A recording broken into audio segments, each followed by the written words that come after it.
Romanos capítulo 8, verso de número 26, diz assim a palavra do Senhor: e da mesma maneira também o Espírito ajuda as nossas fraquezas, porque não sabemos o que havemos de pedir como convém, mas o mesmo Espírito intercede por nós com gemidos inexprimíveis. Na Epístola de Romanos, capítulo de número 8, verso 26, que é o texto base escolhido para a mensagem de hoje, Paulo, irmãos, ele vai fazer menção sobre uma pessoa.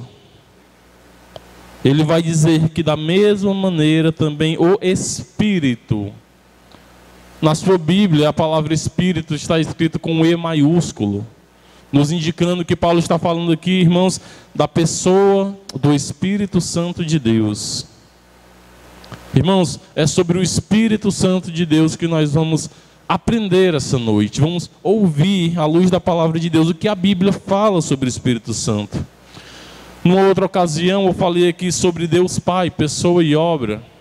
Numa outra ocasião eu falei sobre Jesus Cristo, pessoa e obra. Quem é Jesus, o que Ele fez. Hoje nós estaremos falando sobre o Espírito Santo de Deus, a pessoa e a obra do Espírito Santo. E o meu propósito com essa mensagem, irmãos, é trazer mais conhecimento da palavra de Deus. Um dia, um irmão nosso na fé me perguntou: irmão, você que já prega, como que eu faço para pregar? Eu disse a ele: irmão, eu não sei pregar, mas uma coisa é certa, se você está recebendo uma oportunidade, faça dessa oportunidade um momento para trazer instrução para a igreja. A pessoa que vai ouvir a sua mensagem tem que sair dali sabendo, conhecendo mais de Deus. Então, querido, aproveite essa oportunidade para instruir a igreja à luz da Bíblia. Então, irmãos, aqui no comecinho, quero fazer duas perguntas. Quem é o Espírito Santo? E o que ele fez e faz? Aqui a segunda pergunta faz menção sobre a obra do Espírito Santo. Para começar, há muitos conceitos errados, amados, sobre a pessoa do Espírito Santo de Deus atualmente. Alguns pensam que o Espírito Santo é uma força mística e impessoal. Alguns acham, irmãos, que o Espírito Santo de Deus é uma energia, ou como pensam as testemunhas de Jeová, uma força ativa. Ou acham até que o Espírito Santo não é Deus, negam, subtraem a divindade do Espírito Santo de Deus. E sobre a obra do Espírito Santo, atualmente, irmãos, há um pensamento muito errôneo sobre a obra, sobre o agir, sobre o mover do Espírito Santo de Deus na vida da igreja. Atualmente, irmãos, a maioria esmagadora da cristandade atual, não só no Brasil, mas no mundo, pensa que uma pessoa está cheia do Espírito Santo é quando ela dá gritos, quando ela rodopia, quando ela cai na unção, entre aspas, quando ela fica, irmãos, em transe, tem arrebatamento de sentidos. É por esse tipo de evidência que as pessoas acham que alguém está cheio do Espírito Santo. Pelo mover emocional, pela baderna dentro de uma congregação, gritos, rodopeios. Acham, irmãos, que uma pessoa cheia do Espírito Santo é aquela que grita mais, é aquela que é a mais eufórica. Eu já ouvi casos, irmãos, onde as pessoas saem para ouvir uma pregação, entre aspas, e lá o pregador rodopiou, pulou, sapateou, gritou. A pessoa não entendeu nada sobre a pregação, até mesmo porque não teve pregação, mas ela saiu de lá dizendo que a mensagem, que o culto foi uma bênção. Por quê? Porque teve emocionalismo. O pregador pulou, rodou, sapateou, fez baderna. E acham que isso é um mover, é ação e é obra do Espírito Santo na vida daquela pessoa. Mas o que realmente a Bíblia nos ensina a respeito do Espírito Santo? O que, irmãos, este santo livro tem para nos falar sobre a terceira pessoa da Trindade? Será que o Espírito Santo é uma pessoa? Ou será que é uma força impessoal, uma força ativa, uma fumaça abstrata? Será, irmãos, que o Espírito Santo de Deus é Deus? juntamente com Deus Pai e com Deus Filho? E terceiro, qual é a prova de que uma pessoa está cheia do Espírito Santo? Primeiro, uma pergunta: o Espírito Santo é pessoa ou uma energia abstrata, uma fumaça, uma força ativa, como pregam algumas seitas? Primeiro, irmãos, quero dizer para você que uma pessoa, para ser pessoa, tem que ser dotada de intelecto, emoção e vontades. E nós, irmãos, vemos à luz da palavra de Deus que o Espírito Santo possui essas características que o identifica como sendo uma pessoa. Quero parar bem aqui, quero trazer você a refletir o que é que eu estou dizendo até aqui. Vou repetir. Algumas seitas, como por exemplo, já citado, as Testemunhas de Jeová, ou o Espiritismo, apontam, mostram para as pessoas que o Espírito Santo é algo abstrato, uma fumaça sem forma, não uma pessoa que pensa, que tem vontades, que tem intelecto, que se entristece ou se alegra. Diferentemente do que a Bíblia diz, irmãos, que o Espírito Santo é uma pessoa. E quando eu digo que o Espírito Santo é pessoa, não estou dizendo que o Espírito Santo, irmãos, é um ser humano. Eu estou dizendo que uma pessoa, para ser pessoa, ela é dotada de intelecto, emoções e vontades. E é o que nós vamos ver, amados, esta noite, à luz da palavra de Deus. Abra comigo em Atos, capítulo de número 5. Mateus, Marcos, Lucas, João, Atos. Vamos começar aqui falando sobre a pessoalidade do Espírito Santo.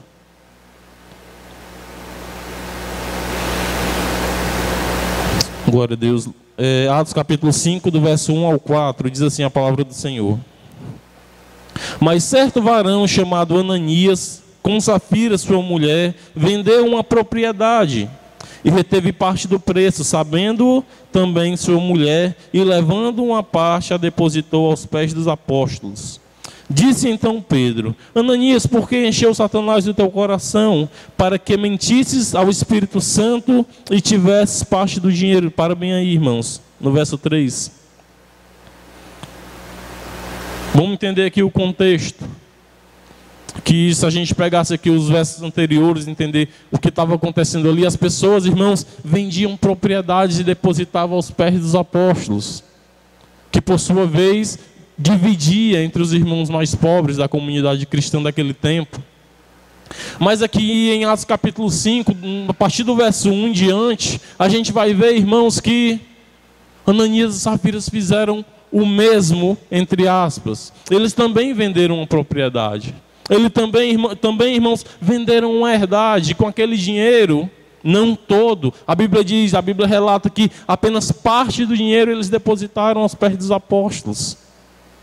Mas olha o que é que diz no verso 3. Disse então Pedro: Ananias, por que encheu Satanás do teu coração, para que mentisses ao Espírito Santo? Irmãos, ninguém pode mentir para uma força ativa. Ninguém pode, irmãos, mentir para uma fumaça, para uma energia, para uma força impessoal. Irmãos, se a gente mente para alguém, a gente só pode mentir para uma pessoa. Ananias e Safira mentiram para o Espírito Santo, mentiram para uma pessoa, que fala da pessoalidade do Espírito Santo. E no verso 4 ele diz: guardando-a não ficava para ti, e vendida não estava em teu poder? Por que formaste esse desígnio em teu coração? Não mentisses aos homens, mas a Deus. Irmão, para bem aí, o Ananias mentiu ao Espírito Santo ou mentiu a Deus? Está falando aqui que é a mesma pessoa, irmãos. Mentir ao Espírito Santo é semelhante a mentir a Deus. Então está falando aqui que o Espírito Santo não só é pessoa, mas é divino. É Deus. 1 Coríntios capítulo 2, verso 10, irmãos, nos ensina que o Espírito Santo, ele é um ser que pensa e sabe, ele conhece, ele tem conhecimento. Efésios capítulo 4, verso 30, Paulo diz: não entristeçais o Espírito Santo, ou seja, se ele pode ser entristecido, irmão, então o Espírito Santo ele é uma pessoa. Ele não é algo abstrato e impessoal. Isso mostra que o Espírito Santo de Deus ele é pessoa. E quando eu digo que ele é pessoa, já falei aqui, não estou dizendo que ele é um ser humano, mas que ele é dotado de conhecimento. Ele é dotado, irmãos, de emoções. Ele pode ser entristecido. Mas agora, irmãos, ligando o primeiro ponto ao segundo ponto, eu faço a seguinte pergunta: a pessoa do Espírito Santo é uma pessoa divina? Ele é Deus? Vamos continuar vendo. O Espírito Santo é Deus. O que a Bíblia diz sobre isso? Da mesma forma, irmãos, que o Espírito Santo tem atributos que o identificam como sendo pessoa, da mesma maneira, da mesma forma, ele tem atributos que o qualificam como sendo Deus. Assim como Jesus Cristo é Deus, como eu falei agora há pouco, que falei também numa outra mensagem, da mesma maneira a Bíblia nos apresenta, nos mostra o Espírito Santo como sendo divino, como sendo Deus. Hebreus capítulo 9, verso 14, irmãos, nos diz que o Espírito Santo ele é eterno. Irmãos, a eternidade é um atributo que só cabe a Deus. O Espírito Santo ele é uma pessoa, e é uma pessoa divina. Ele é Deus. Mas nós vemos atualmente as seitas, as religiões fazendo pouco caso da pessoa do Espírito Santo. E eu diria até blasfemando sobre a pessoa divina do Espírito Santo de Deus. Irmãos, blasfemar ou diminuir a imagem do Espírito Santo é algo tão terrível. Jesus Cristo falou que não tem perdão, sabe por quê, irmãos? Como poderia nos perdoar se nós blasfemássemos contra Ele? Aquele que é o único capaz de nos convencer da justiça, do pecado e do juízo. O Espírito Santo ele é Deus, ele é eterno. 1 Coríntios capítulo 2, verso 10 fala da onisciência do Espírito Santo. Abra comigo. 1 Coríntios capítulo de número 2, verso de número 10.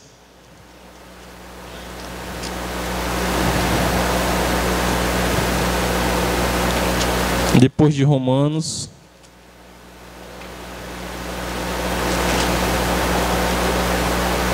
Diz assim, versos 10 e 11. Mas Deus nos revelou pelo seu Espírito, porque o Espírito penetra todas as coisas, ainda as profundezas de Deus. Porque qual dos homens sabem as coisas do homem, senão o Espírito do homem que nele está? Assim também ninguém sabe as coisas de Deus, senão o Espírito de Deus. Irmãos, vou repetir. Esse texto fala sobre a onisciência do Espírito Santo. O Espírito de Deus conhece as profundezas do ser de Deus. O Espírito de Deus, irmãos, ele conhece todas as coisas, ele sabe de todas as coisas. O Espírito Santo é Deus juntamente com o Pai, juntamente com o Filho. Gênesis capítulo 1, verso 2 diz, irmãos, que o Espírito estava com Deus no momento da criação. No princípio criou Deus os céus e a terra era vazia e sem forma, e o Espírito de Deus pairava sobre as águas. No princípio criou, palavra original Elohim, é Deus no plural, não que exista mais de um Deus, mas é um Deus que é composto de 3 pessoas. Ali estava Deus Pai, Deus Filho e Deus Espírito Santo. Jó, capítulo 33, verso 4, fala que ele é Criador. Salmo 139 vai falar, irmãos, sobre a onipresença do Espírito Santo, a onipresença do Espírito de Deus. O Espírito Santo, irmãos, está em todo lugar. Abra comigo. Salmo de número 139. Louvado seja o nome do Senhor.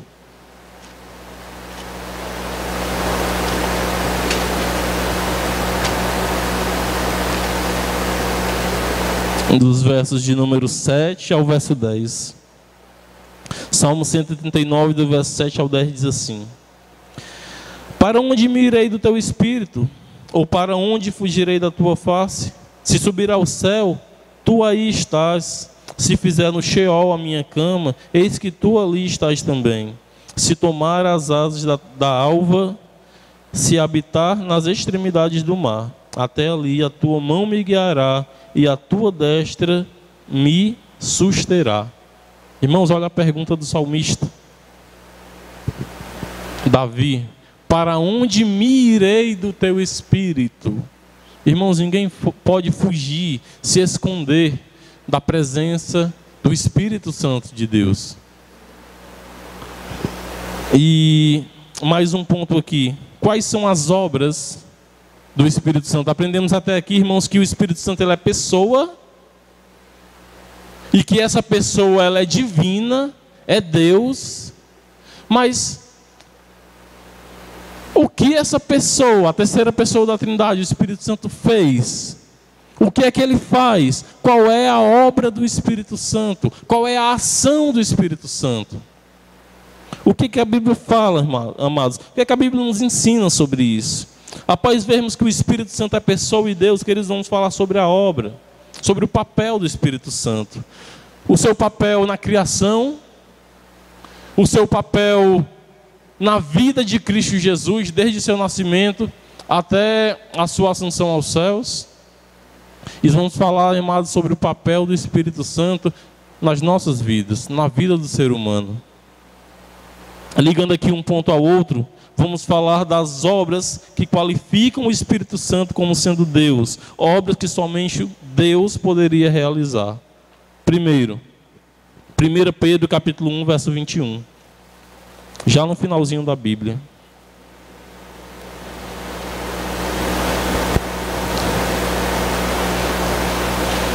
Hebreus, Tiago, 1 Pedro capítulo 1, verso 21.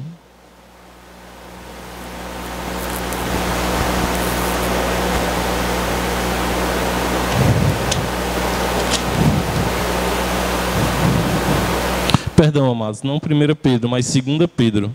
2 Pedro capítulo 1, verso 21.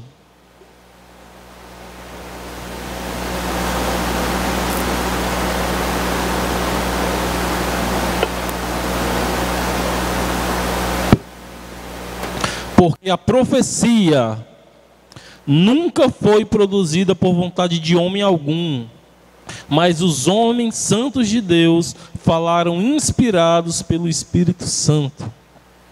Irmãos, a gente vê em todo o Antigo Testamento, Isaías, Jeremias, Ezequiel, Daniel, Oséias, Sofonias, Malaquias, Miqueias, Abacuque, todos os profetas foram inspirados por Deus. Assim diz o Senhor: veio a mim a palavra do Senhor dizendo.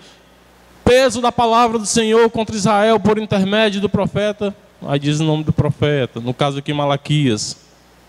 Deus inspirou os profetas. Mas este mesmo Deus inspirou os profetas, irmãos, pelo seu Santo Espírito. O que é que diz aqui? Porque a profecia nunca foi revelada por vontade de homem algum, mas os homens santos de Deus falaram inspirados pelo Espírito Santo.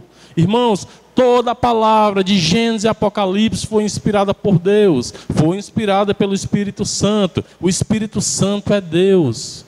O Espírito Santo, irmãos, sempre esteve inspirando os seus escolhidos, os homens de Deus, a escrever o que hoje, a compilação que hoje nós chamamos de Bíblia. Gênesis capítulo 1, verso 2, o Espírito Santo, já falei aqui, é apresentado como Criador. João capítulo 16, verso 7 ao 11, irmãos, diz que uma das obras do Espírito Santo é convencer o homem da justiça, do pecado e do juízo. E bem aqui eu paro para dizer: se um ministério não se esforça, não se empenha em convencer as pessoas do pecado, da justiça e do juízo, o Espírito Santo não está lá, irmãos. Se o carro-chefe da pregação de um ministério, irmãos, é falar sobre prosperidade nesta terra, isso não é obra do Espírito Santo. O Espírito Santo, irmãos, não veio convencer o homem da riqueza, da prosperidade. Não, querido, veio convencer da justiça, do pecado e do juízo de Deus. A pregação carro-chefe, irmãos, de uma de um ministério que é de Deus, que é do Espírito Santo, é essa: convencer, falar, testificar, denunciar pecado, falar do juízo de Deus, falar do juízo vindouro.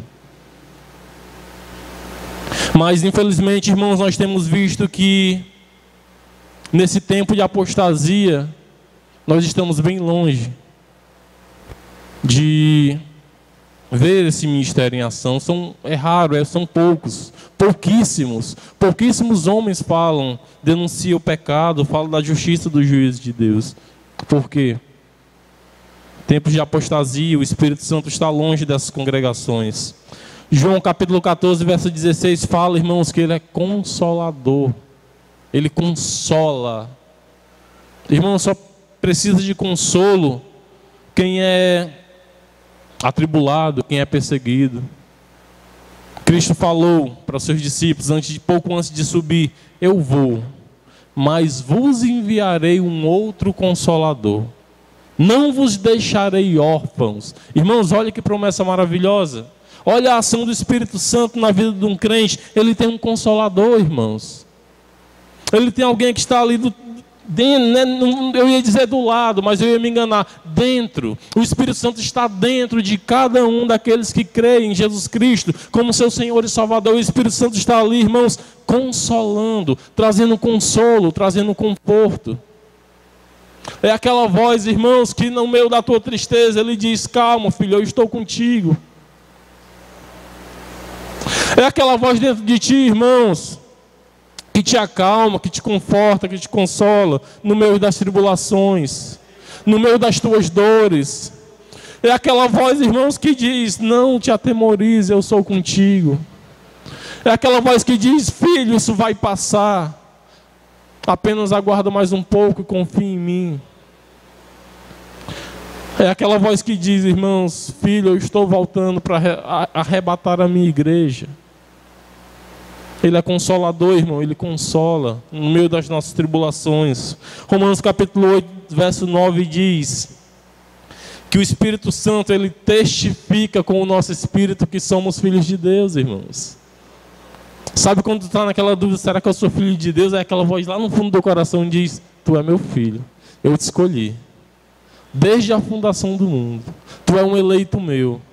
O Espírito Santo, irmãos, vamos ler essa passagem, Romanos capítulo 8, verso 9. Ela é maravilhosa. Romanos capítulo de número 8, verso de número 9, diz assim. Eu estou achando que eu anotei errado, irmãos.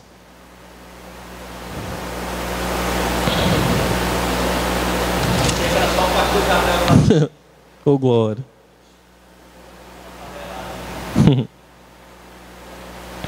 Irmãos, eu creio que eu anotei errado, mas a Bíblia diz isso.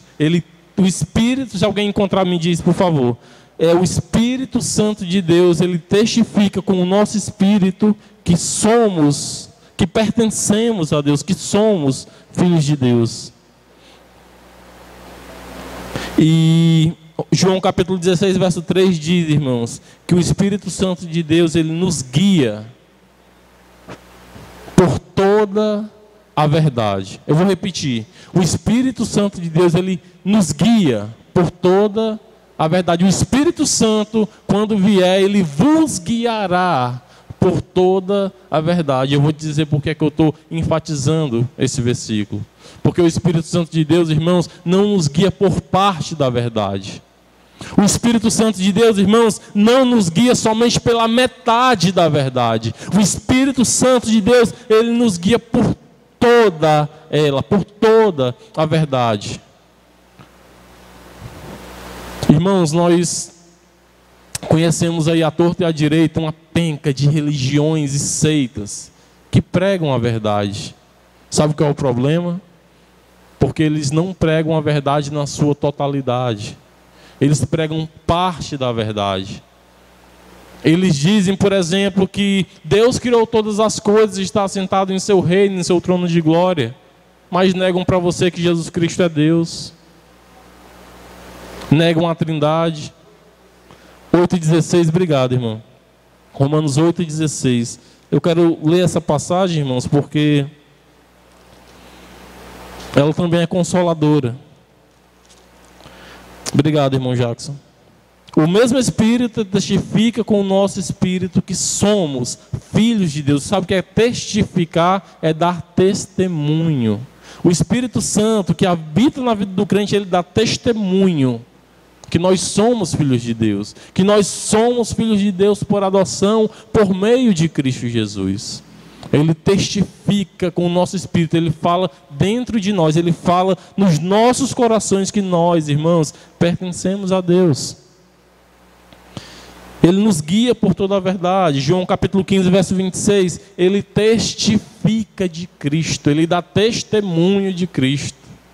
Ele fala de Cristo Jesus. O Espírito Santo na vida de um crente, irmãos, ele prega Jesus Cristo, ele anuncia Jesus Cristo para as pessoas. Ele mostra Jesus Cristo como única porta de salvação, irmãos. Ele testifica de Cristo. Romanos capítulo 8, verso 26, ele intercede por nós, até mesmo com gemidos inexprimíveis. Sabe quando tu está chorando, irmão, de tristeza, de angústia? Ali o Espírito Santo está intercedendo por ti. Até mesmo com gemidos inexprimíveis. Sabe o que é isso? São gemidos que são impossíveis de se exprimir por palavras. O Espírito Santo, ele entende, como ele decodificasse ali o teu choro, as tuas lágrimas e teus prantos e levasse diretamente para Deus. Tu não precisa de palavras para falar com Deus, irmãos. Deus entende o teu choro. O Espírito Santo entende o teu choro. O Espírito Santo, irmãos, ele nos ensina. Pedro vai dizer que essa unção, ela nos capacita. 2 Coríntios capítulo 3, verso 17 diz que onde há o Espírito de Deus, ali há liberdade. O Espírito Santo, irmãos, traz libertação. O Espírito Santo, amados, ele esteve presente na concepção de Jesus Cristo no ventre de Maria. Abre comigo em Mateus capítulo 1. Louvado seja o nome do Senhor. Evangelho de Mateus capítulo 1, no verso de número 18.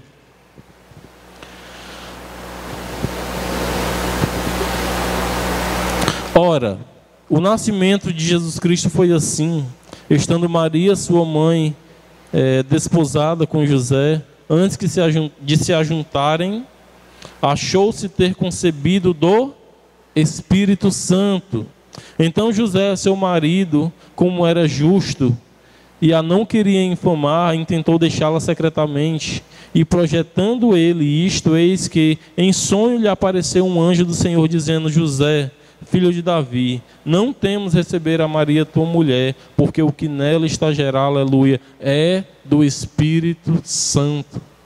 Irmãos, o Espírito Santo, ele esteve presente na concepção de Jesus Cristo no ventre de Maria.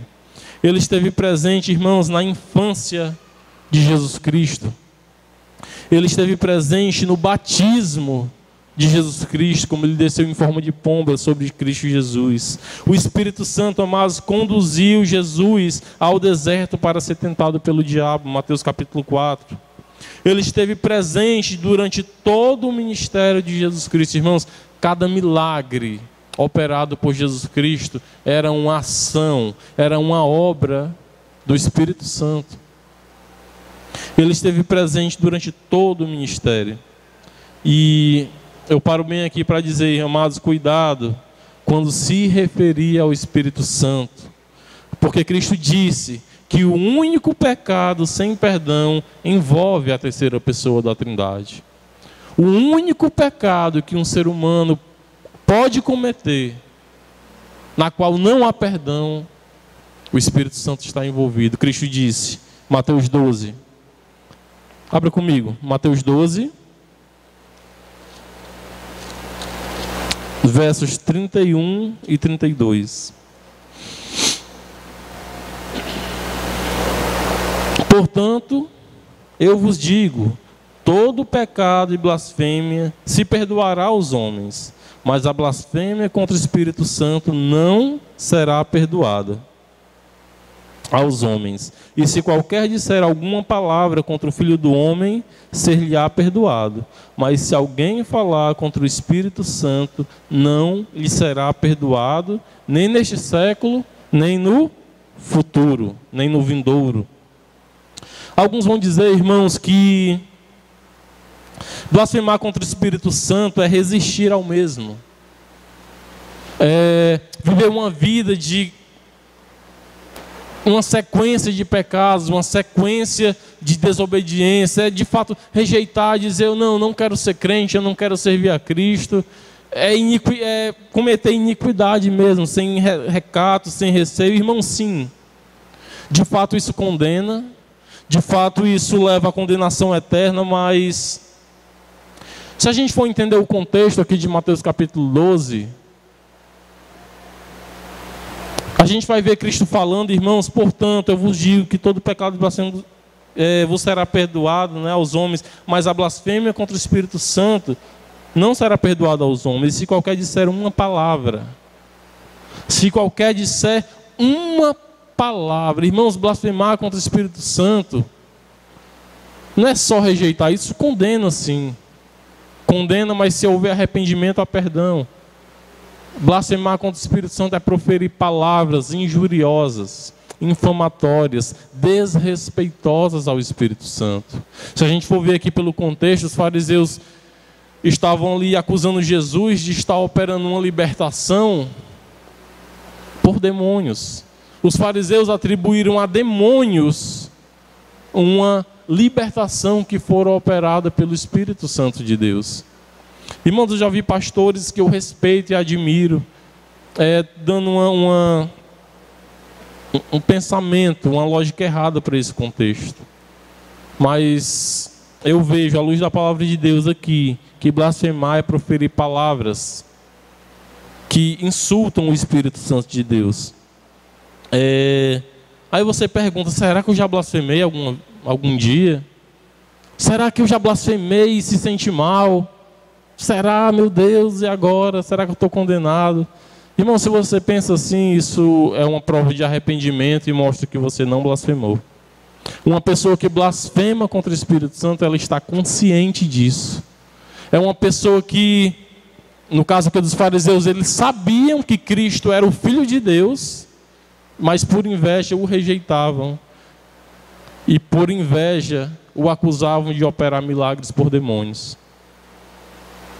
Uma pessoa que blasfema contra o Espírito Santo, ela está ciente da verdade, mas a rejeita por preferir o pecado. Uma pessoa que blasfemou contra o Espírito Santo, não vem na mente dela, será que eu já blasfemei? Não. Se alguém pensa assim, isso é prova cabal de que não blasfemou. Um eleito de Deus nunca vai blasfemar do Espírito Santo de Deus. Por quê? Porque Deus escolheu. E se Deus escolheu, Deus já sabe que ela ia ser salva. Então, não tem condições de um eleito de Deus blasfemar. Mas eu diria que cuidado quando for julgar um ministério. Cuidado quando for julgar uma operação. De fato, a gente conhece que tem ministérios de falsos profetas onde acontecem milagres e a Bíblia mesmo nos diz que são operações demoníacas. Mas, na dúvida, evite dizer palavras desse tipo. Não devemos, amados, entristecer o Espírito Santo, como eu já falei. Não devemos abolir o Espírito Santo da nossa vida, entristecer ele, apagar o Espírito Santo em nossas vidas. E isso acontece quando a gente vive uma vida de pecados. Cristo nos chama, amados, ao constante arrependimento. Martinho Lutero falou na primeira das 95 teses que o crente ele deve viver uma vida de constante arrependimento. Sabe por quê, irmãos? Porque o crente está numa vida constante de pecado. Não falo dos pecados que o ímpio comete. Eu estou falando de falhas. Estou falando de erros, de palavras, pensamentos. Estou falando de atitudes que a gente comete que entristece o Espírito Santo. Nosso dever aqui, irmãos, é como um crente, servo de Deus, botar nosso joelho no chão, pedir perdão pelos nossos pecados, nos derramar na presença de Deus, na intenção de pedir perdão pelas nossas falhas, porque nós falhamos toda hora, falhamos todo o tempo. E eu quero concluir, irmãos, dizendo que badernas não são a ação do Espírito Santo de Deus. Quando o Espírito Santo de Deus, irmãos, age na vida de um crente, há arrependimento. Quando o Espírito Santo de Deus, irmãos, age na vida de alguém, há salvação. Isso é evidência de que alguém está cheio do Espírito Santo. Uma pessoa cheia do Espírito Santo, irmãos, ela é santificada. Ela é transformada com o passar dos tempos. Ela erra, ela falha, mas ela está sempre nos pés do Senhor para pedir perdão, para pedir um conserto, para pedir transformação de vida. Diferentemente do que as pessoas pensam, de que uma pessoa cheia do Espírito Santo é aquela que pula, que roda, que grita, que esperneia, que sapateia dentro da congregação. Isso não é evidência, irmãos. Uma evidência de que alguém está cheio do Espírito Santo, abra comigo em Gálatas. Gálatas capítulo 5.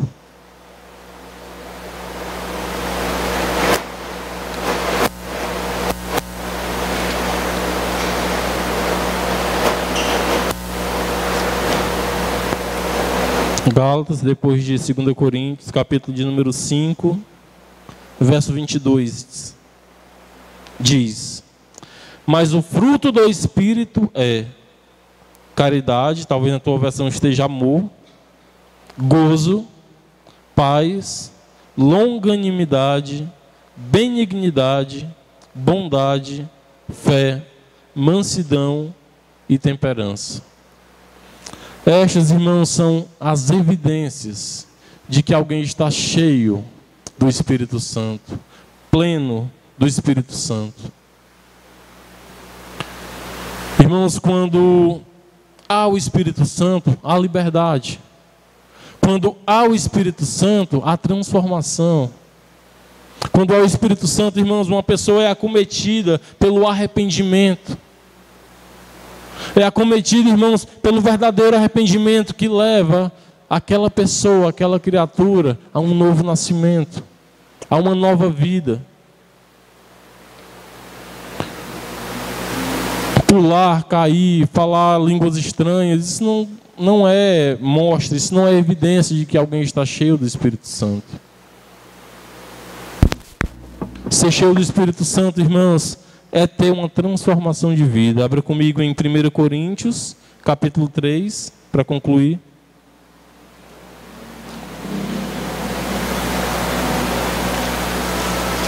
Primeiro Coríntios, capítulo 3, verso 16. Não sabeis que sois o templo de Deus e que o Espírito de Deus habita em vós? Irmãos, vós sois o templo. Vós sois o templo. Uma vez que Cristo morreu na cruz do Calvário, vós sois o templo. Uma vez que o templo de pedra foi destruído, vós sois o templo. Amado, este maravilhoso ser a qual nós falamos esta noite, este ser que traz consolo, que traz conforto, que testifica com Deus que somos filhos de Deus. Este ser, irmãos, que está presente desde o começo até o fim dos tempos. Este ser, irmãos, Paulo diz, habita em vós. Este ser, irmãos, que inspirou homens de Deus a produzir esta compilação que nós chamamos de Bíblia. Ele habita em vós. Este ser, irmãos, que transformou aquele Pedro, que não tinha o Espírito Santo, pois Cristo não tinha subido. Transformou Pedro de um homem covarde, que negou Cristo 3 vezes só numa noite. Este homem, irmãos, quando recebeu o Espírito Santo em Atos capítulo 2, ele pregou um sermão que converteu 3.000 almas. Este homem, irmãos, depois de haver recebido o Espírito Santo em sua vida, ele não se acovardou e não negou Cristo Jesus. Pelo contrário, ele foi morto, a história diz, de cabeça para baixo numa cruz. Todos aqueles apóstolos que na noite em que prenderam Cristo Jesus tinham corrido, tinham fugido, cada um foi se esconder. Estes mesmos homens, irmãos, não negaram Cristo Jesus e foram fiéis até a morte. Será que nós conseguimos ser assim? Será que nós conseguimos, irmãos, ser fiéis a Cristo até a morte? E morte por apedrejamento, paulada, torturas. Eu pergunto aqui por mim mesmo, será que eu sou capaz? Essa resposta vai depender se o Espírito Santo habita ou não em nós. Irmãos, vamos buscar a presença do Espírito Santo em oração, em leitura da palavra, em obediência.